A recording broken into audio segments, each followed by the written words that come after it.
Video में आगे बढ़ने से पहले चैनल को सब्सक्राइब करिए और बेल आइकन ज़रूर दबाइए जिससे आपको सारी वीडियोस की नोटिफिकेशंस टाइम पे मिले। और प्लीज़ वीडियोस को ज़्यादा से ज़्यादा शेयर करिए बिकॉज हमें तेज़ी से सब्सक्राइबर्स बढ़ाने हैं और चैनल को ग्रो करना है। और इसके साथ ही आप मेरे दूसरे चैनल निशांत उवाच को भी सब्सक्राइब करिए, जो कि है एक प्लेटफॉर्म जिसे मैंने बनाया है social, economic, geopolitical, political issues को डिस्कस करने के लिए। तो प्लीज़ जाइए, उसे भी सब्सक्राइब करिए और बेल आइकन ज़रूर दबाइए। और हर वीडियो के बारे में हमें कमेंट सेक्शन में फीडबैक दीजिए और नई स्टोरीज और बुक्स के बारे में सजेशन भी दीजिए जिससे मैं उनकी ऑडियो बुक्स आपके लिए लाता रहूं। एंजॉय।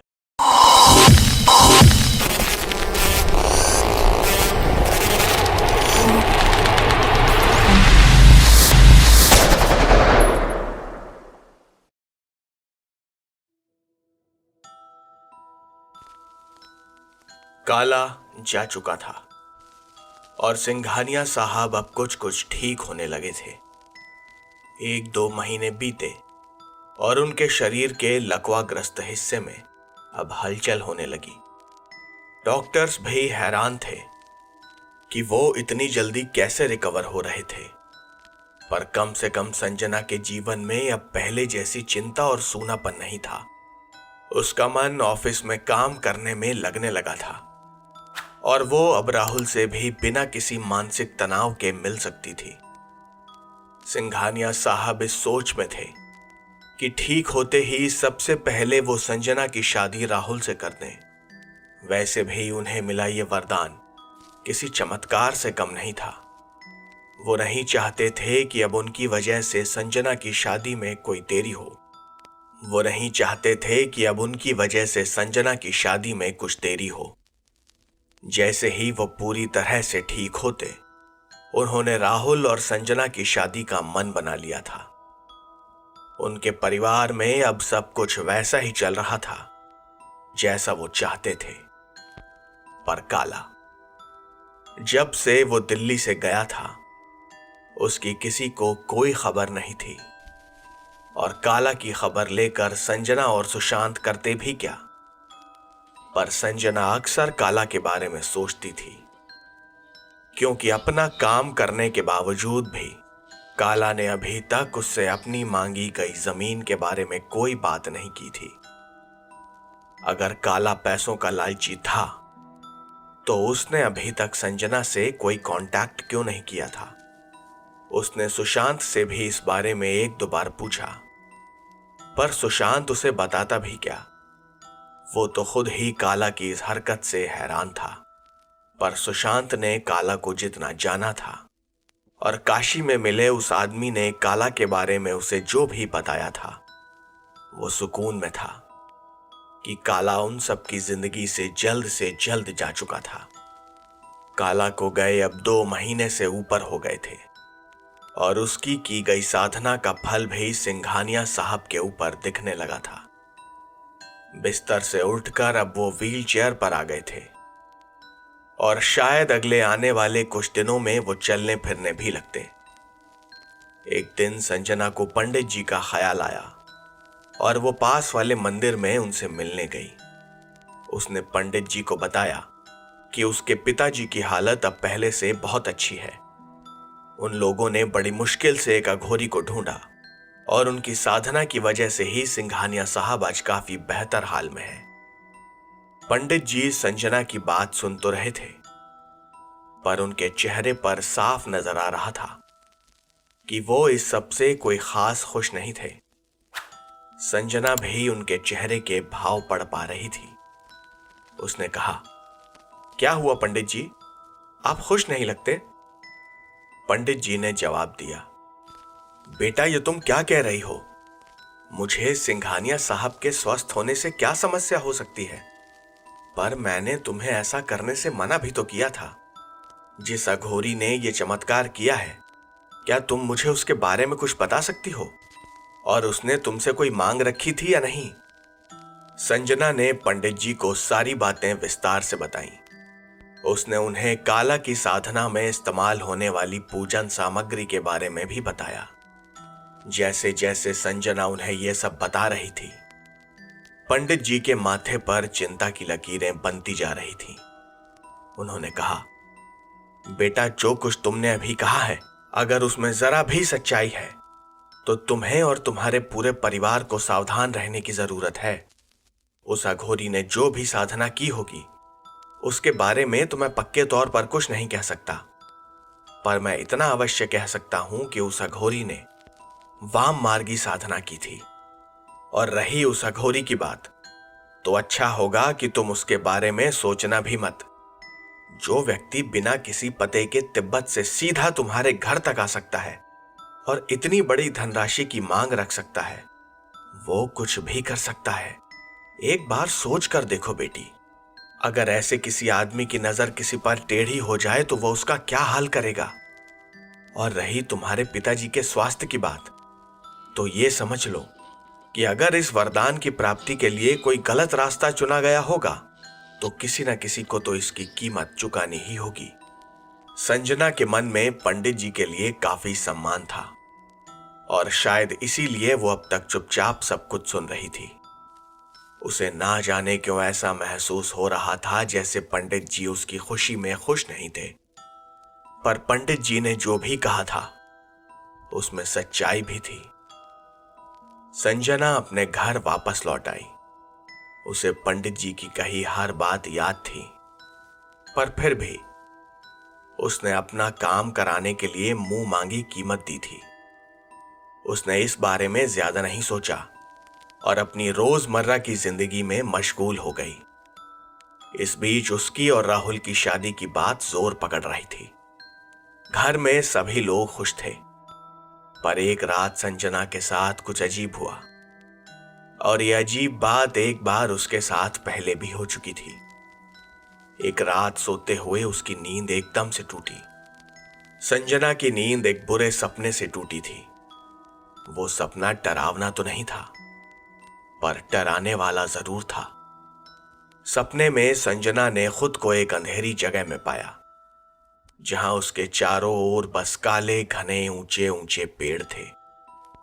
इसके अलावा उसे वहां कुछ और दिखाई नहीं दे रहा था। तभी उसके कानों में एक आवाज पड़ी, तुम मेरी हो, मैं तुम्हारी शादी नहीं होने दूंगा। तुम्हारे ऊपर सिर्फ मेरा हक है। तुम्हें खुद को मेरे हवाले करना ही होगा। संजना को कई बार पहले भी डरावने सपने आ चुके थे, पर ऐसा पहले कभी नहीं हुआ था। वो डर कर अपने बिस्तर पर बैठ गई थी। संजना को ठंडे पसीने आ रहे थे। ना तो अपने सपने में उसे कोई दिखाई दिया और ना ही उसे ये समझ में आया कि ये कौन हो सकता था। पर फिर भी डर की वजह से उसकी कपकपी छूट रही थी। वो पूरी रात संजना की आंखों में नींद नहीं थी। सुबह ऑफिस में भी उसका मन काम में नहीं लग रहा था। वो बीच ऑफिस में ही राहुल से मिलने चली गई। उसने राहुल को अपने सपने के बारे में बताया, जिसे उसने जरा भी सीरियसली नहीं लिया। पर संजना, वो राहुल के लाख समझाने पर भी मान नहीं रही थी। अपने सपनों में महसूस किए हुए डर को वो भूली नहीं थी। उसे राहुल का यह व्यवहार बिल्कुल भी अच्छा नहीं लगा। वो बेमन से घर वापस आ गई। सिंघानिया साहब भी हैरान थे कि संजना आज ऑफिस से बिना किसी कारण के जल्दी कैसे वापस आ गई। सोने जाते वक्त संजना के मन में एक डर सा था। उसने घर के मंदिर में जाकर हाथ जोड़े और बिस्तर पर लेट गई। पर रात में सोते वक्त ना जाने क्यों उसकी नींद टूट गई।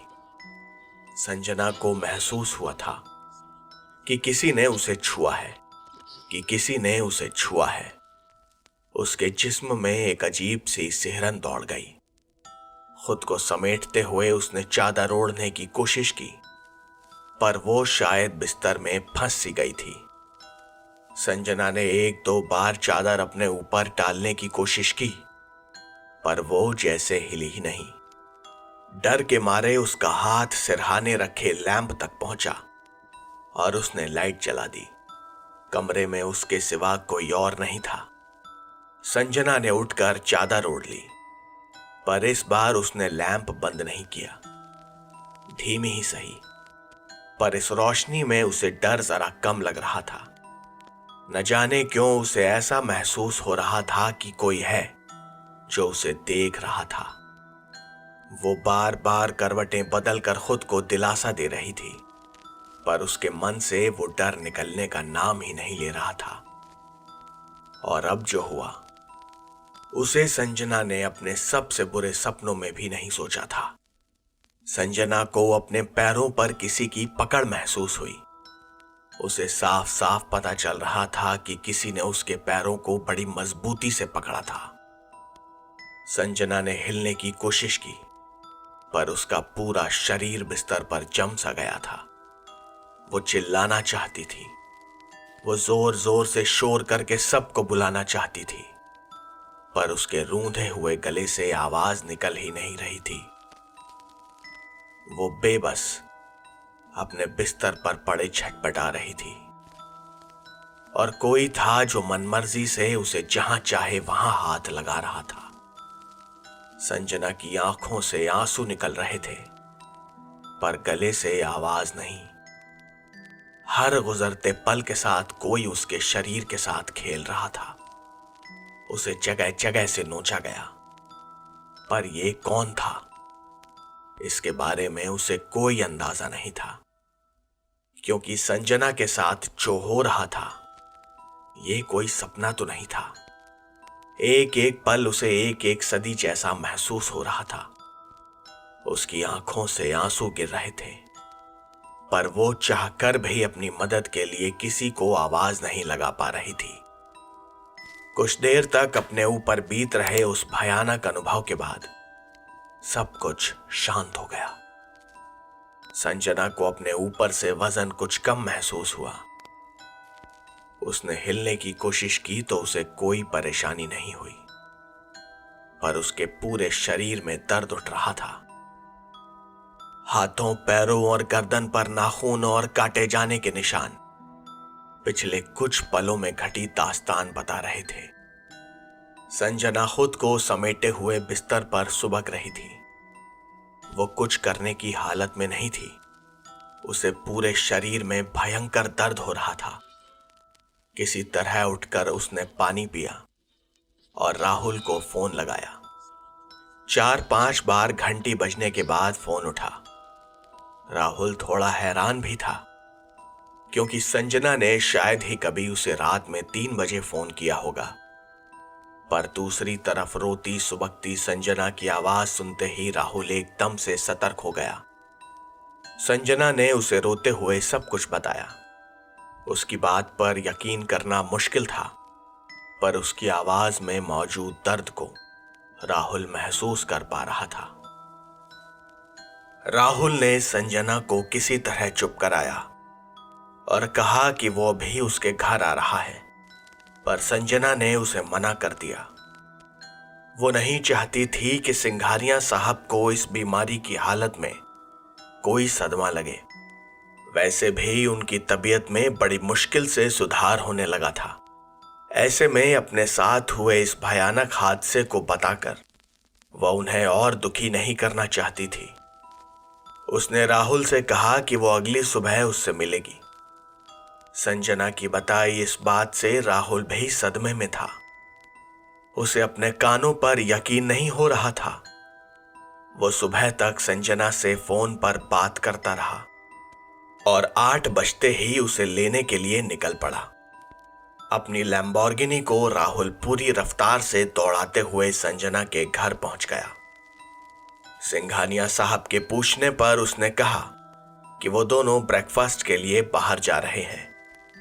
राहुल को ऐसा लगा था शायद संजना के साथ स्लीप पैरालिसिस जैसा कुछ हुआ होगा। वो सोच रहा था कि वो संजना को सांत्वना देगा और उसे समझाएगा कि उसे ज्यादा परेशान नहीं होना चाहिए, पर संजना को उसने जब आते हुए देखा तो उसे अपनी आंखों पर यकीन नहीं हुआ। संजना की आंखें काफी सूजी हुई थीं। उसके चेहरे की वो नकली हंसी बता रही थी कि वो क्या छुपाना चाह रही थी। और सबसे अजीब बात, कि उसने पूरी आस्तीन का सूट पहना हुआ था, जो वो आम तौर पर कभी कभी ही करती थी। राहुल ने अपनी कार सड़क पर दौड़ा दी। उसने एक बार मुड़कर संजना की तरफ देखा तो उसके चेहरे पर दर्द बिल्कुल साफ दिखाई पड़ रहा था। राहुल ने कार सीधा अपने घर पर रोकी। वो दोनों राहुल के कमरे में गए और राहुल ने संजना से पूछा कि वो उसे अब सब कुछ खुलकर बता सकती है।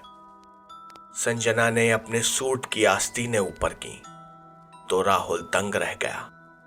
उसके हाथों पर लाल नीले निशान बने हुए थे। ये निशान खरोंचे जाने और दांतों के थे। संजना ने अपने सूट के गले को नीचे किया तो ऐसे ही निशान उसके सीने पर भी थे। ये सब राहुल की समझ से बाहर था। जहां एक तरफ संजना दुखी थी, वहीं राहुल गुस्से और हैरानी से भरा हुआ था, क्योंकि ऐसा कुछ होने की किसी को कोई आशंका नहीं थी।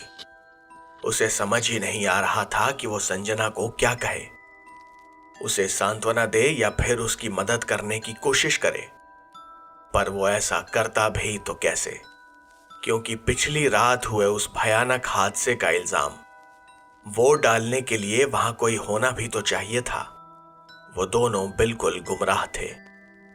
राहुल ने संजना को कहा कि उन्हें पंडित जी के पास जाना चाहिए, शायद वो उनकी कुछ मदद कर सके।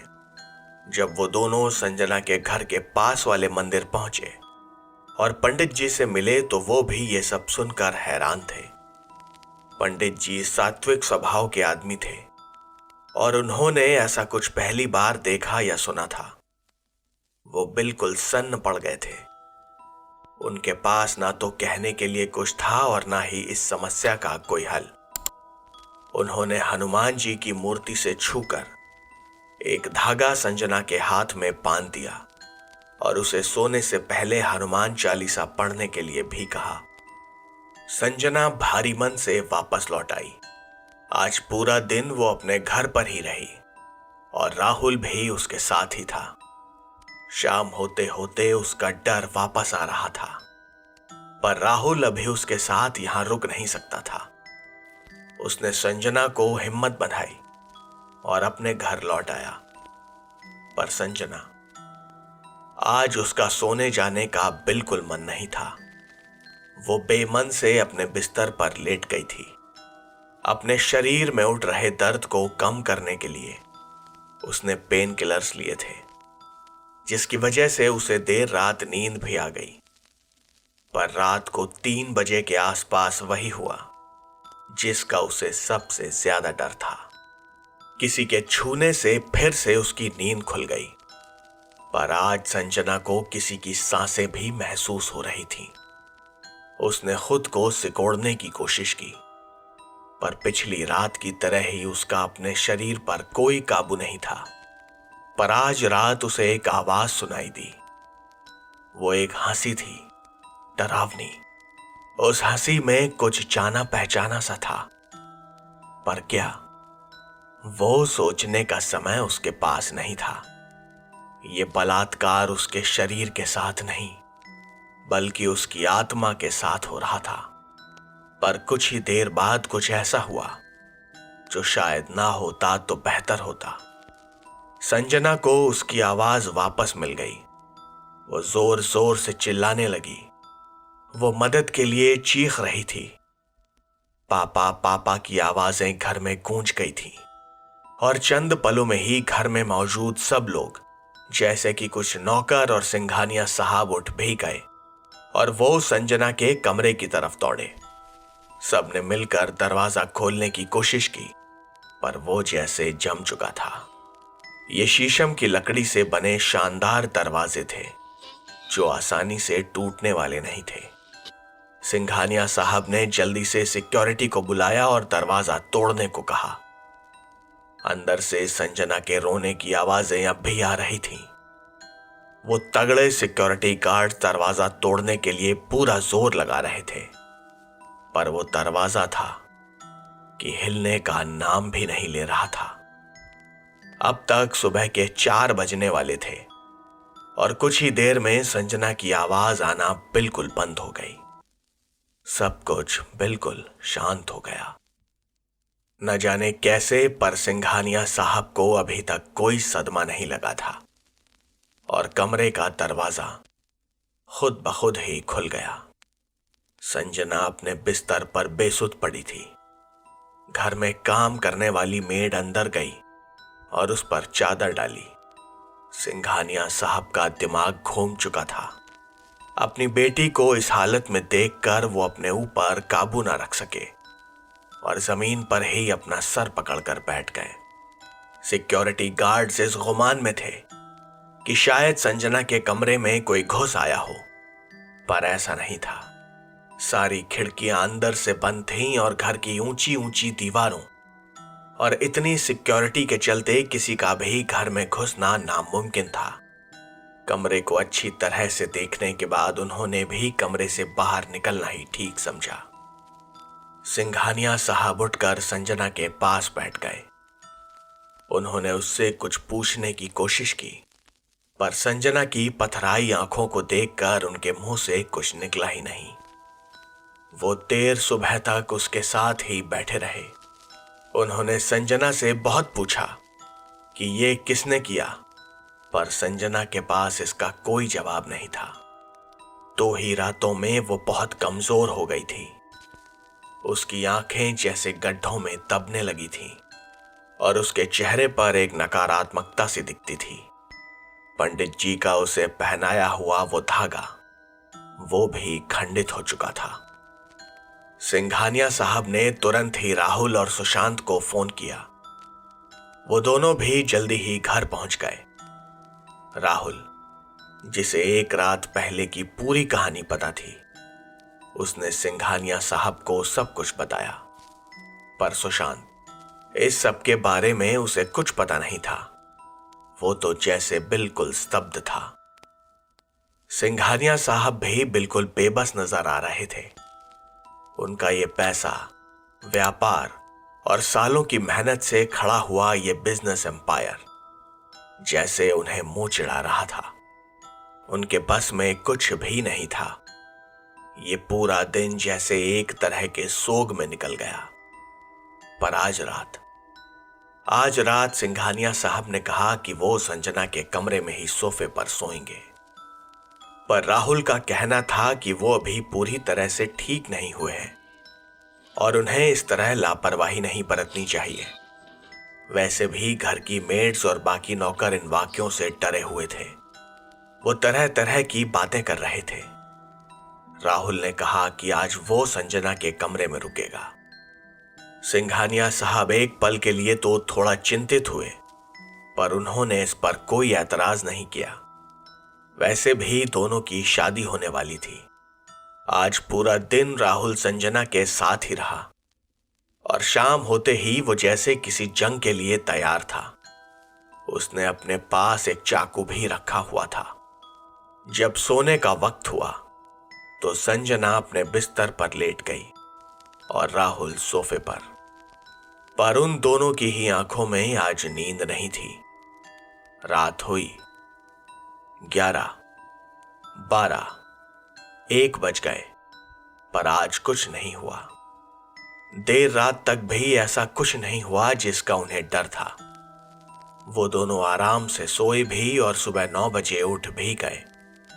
चूंकि सोते वक्त राहुल ने दरवाजे में एक लकड़ी का गुटका अटका दिया था, इसीलिए दरवाजा जाम होने का तो सवाल ही नहीं उठता था। सिंघानिया साहब जल्दी सुबह उन्हें देखने आए भी, पर उन्हें सोता पाकर वो चुपचाप अपने कमरे में लौट गए। राहुल और संजना सोकर उठे और दोनों ने ही आज के इस दिन को एक आम दिन की तरह बिताने की कोशिश की। हालांकि संजना आज ऑफिस नहीं गई। संजना और राहुल दोबारा पंडित जी के पास गए और एक रात पहले की बात उन्हें बताई। ये सब सुनकर पंडित जी कुछ ज्यादा ही चिंतित हो गए थे। उन्होंने सिर्फ इतना ही कहा, बेटा, कोई तुम्हारा हित करना चाहता है। ये बात सिर्फ रात में हुए उन भयानक हादसों से जोड़कर मत देखो, क्योंकि हो सकता है कि उसका मकसद ऐसा करके तुम्हारी इच्छा शक्ति को तोड़ना हो ताकि बाद में वो अपने असल मकसद में कामयाब हो सके। इस सब से छुटकारा पाने के लिए तुम्हें किसी सिद्ध पुरुष को ढूंढना होगा। मैं साधारण आदमी हूं, मैं इसमें तुम्हारी कोई मदद नहीं कर पाऊंगा। जब मेरा अभिमंत्रित धागा भी खंडित हो गया तो मैं क्या कर सकता हूं? संजना और राहुल पंडित जी का मुंह ताक रहे थे। घर वापस आते ही संजना ने सुशांत को फोन किया और उसे वापस काला का पता लगाने के लिए कहा। उसकी जानकारी के हिसाब से बस वही एक आदमी था जो इस मुश्किल वक्त में उनकी मदद कर सकता था। सुशांत ने भी बिना देरी किए लांगसे को फोन लगाया और उसे जल्दी से जल्दी काला को ढूंढने को कहा। लांगसे भी सुशांत की मदद करने को तैयार था। वो कुछ ही देर में काला को ढूंढने उसी मठ पर गया जहां वो पहली बार सुशांत को लेकर गया था, पर वहां काला का नामो निशान नहीं था। बल्कि लांगसे ने सुशांत को बताया कि काला जिस मठ में रहता था उसे देखकर ऐसा लगता था जैसे कोई सालों से वहां आया ही ना हो। उस जगह पर बड़े बड़े पेड़ और झाड़ झंखाड़ उगाए थे। सुशांत भी हैरान था। वो कोस रहा था कि जब उसे काला की सबसे ज्यादा जरूरत थी तभी वो लापता हो गया था। ये काला भी अजीब था। क्या वो कभी एक जगह पर टिक कर नहीं रहता था? सुशांत ये भी सोच रहा था कि कहीं वो वापस बनारस ना लौट आया हो। आखिर तिब्बत हो या भारत, किसी बड़ी साधना के लिए काशी से बढ़िया जगह कोई और नहीं हो सकती थी। सुशांत ने संजना को कहा कि वो आज ही काशी के लिए निकल रहा है। उसने दोपहर की फ्लाइट पकड़ी और काशी पहुंच गया। होटल में आराम करने की जगह सुशांत सीधा उस शराबी के घर पहुंचा जिसने उसे काला का पता दिया था। पर अफसोस, उसके घर पर ताला लगा हुआ था। सुशांत ने मोहल्ले वालों से उसके बारे में पूछा तो पता चला कि उसने 10-12 दिन पहले ही पंखे से लटक कर जान दे दी थी। सुशांत के सामने सारे रास्ते बंद हो चुके थे। पहले सिंघानिया साहब और अब संजना, एक के बाद एक दोनों की जिंदगी खतरे में पड़ गई थी। और संजना के साथ जो हो रहा था वो मौत से भी बुरा था। सुशांत अगली सुबह ही दिल्ली वापस आ गया, पर अभी पिछली 2 रातों में राहुल संजना के कमरे में ही सोया था और खुशकिस्मती से संजना के साथ कुछ भी गलत नहीं हुआ था। आज फिर राहुल सोफे पर और संजना अपने बिस्तर पर सोते रहे, पर संजना की नींद दोबारा खुल गई। उसे लगा कि यह नींद बस यूं ही टूट गई होगी, पर ऐसा नहीं था। कुछ ही देर में उसे फिर से वही मनहूसियत और भारीपन महसूस होने लगा और इसके साथ ही उसके डर का पारा भी बढ़ता गया। उसने राहुल को आवाज लगाने की कोशिश की, पर उसके गले से आवाज निकली ही नहीं। राहुल उसके सामने ही सो रहा था, पर वो चाहकर भी उसे पुकार नहीं पा रही थी। संजना घुट रही थी। उसे फिर से उसी जहन्नुम से गुजरना पड़ रहा था, पर ना जाने कैसे राहुल की नींद अचानक खुल गई। उसने संजना को इस हाल में देखा तो वह उसे बचाने के लिए दौड़ा, पर उसे बीच में ही किसी अदृश्य शक्ति ने रोक दिया। राहुल अपनी जगह पर जमा हुआ संजना के साथ होती ज्यादती को देख रहा था। तभी एक झटके से राहुल हवा में उठा और पूरे जोर से जमीन से जा टकराया। एक धम्म की आवाज के साथ राहुल की आंखों के सामने अंधेरा छा गया। राहुल को जब होश आया तो सुबह के 4 बज रहे थे। वो हड़बड़ा कर उठा तो संजना बिस्तर पर बेहोश पड़ी थी। राहुल ने उसे उठाने की कोशिश की, पर संजना की हालत ठीक नहीं थी। उसने किसी तरह पानी के छींटे मारकर उसे होश में लाया। राहुल को देखते ही संजना भपक पड़ी। उसने किसी तरह उसे संभाला और पानी पिलाया। वो दोनों एक दूसरे के साथ सिमटे हुए सुबह 7-8 बजे तक वैसे ही बैठे रहे। संजना ने राहुल को मना कर दिया था कि वो ये बात उसके पिताजी को ना बताए। शायद उसने अब हार मान ली थी। पर संजना ने राहुल को एक और बात बताई। उसने कहा कि ये जो कोई भी था उसे राहुल बिल्कुल भी पसंद नहीं था। वो नहीं चाहता था कि रात में कभी राहुल दोबारा यहां आए, और उसकी बात ना मानने पर उसने राहुल को जान से मारने की धमकी भी दी थी। जाहिर था कि राहुल संजना की बात मानने को तैयार नहीं था, पर संजना भी अड़ी हुई थी। वो अपने जिंदा रहते राहुल को मरते हुए देख नहीं सकती थी। उस रात के बाद राहुल संजना के साथ दोबारा नहीं रुका, और संजना, उसने जैसे अपनी किस्मत के सामने हार मान ली थी। ये सब होते हुए 15 दिन से भी ज्यादा बीत गए थे। संजना के साथ आए दिन होते उस बलात्कार की निशानियां अब उसकी सेहत पर भी दिखने लगी थी। ना तो वो ऑफिस जा रही थी और ना ही राहुल से मिल रही थी। उसे अक्सर रात में एक भयानक हंसी सुनाई पड़ती थी, और वो आवाज उसे राहुल से दूर रहने की हिदायत देती रहती थी। पर सुशांत, वो अब तक चुपचाप नहीं बैठा था। संजना को बिना कुछ पता चले और सिंघानिया साहब से मशवरे के साथ ही वो किसी काबिल तांत्रिक की खोज में लगा हुआ था। कई बार वो काला के लापता होने के लिए खुद को कोसता भी था, पर यह सब उसके हाथ में नहीं था। एक दिन सुशांत किसी काम से घर आया, और जब वो वापस जाने लगा तो सिंघानिया साहब ने उसे संजना की कार ले जाने के लिए कहा। संजना की कार अक्सर उनका ड्राइवर माधव ही चलाता था। माधव तुरंत ही ड्राइविंग सीट पर आकर बैठ गया।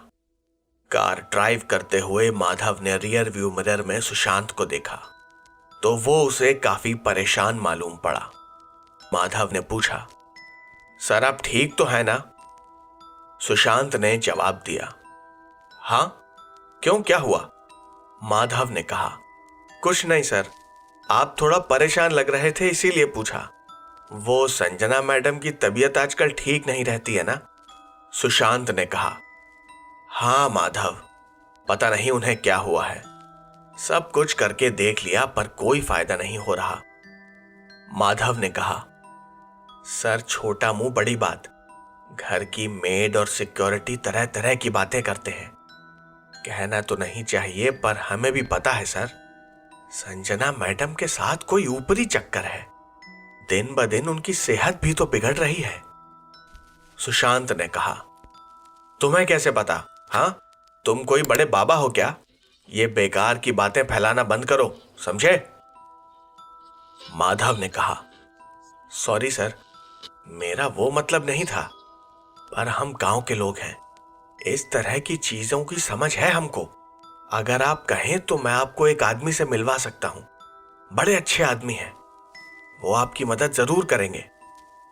माधव के मुंह से यह सुनकर सुशांत कुछ सोचने लगा। उसने कहा, क्या तुम ऐसा पक्के तौर पर कह सकते हो? क्योंकि सिंघानिया साहब के बीमार होने पर तो तुमने ऐसा कुछ नहीं कहा था। माधव ने कहा, सर वो सिंघानिया साहब तो बीमार पड़े थे ना, उनके साथ कोई ऊपरी चक्कर थोड़े था, पर संजना मैडम की बात कुछ और है। सुशांत ने कहा, ठीक है, गाड़ी वापस घर की तरफ ले चलो, जो भी काम करना है जल्दी करते हैं, इस मामले में टाइम खराब करने का कोई मतलब नहीं। और माधव ने बिना समय गवाए अगले यू टर्न से कार वापस घर की तरफ मोड़ ली।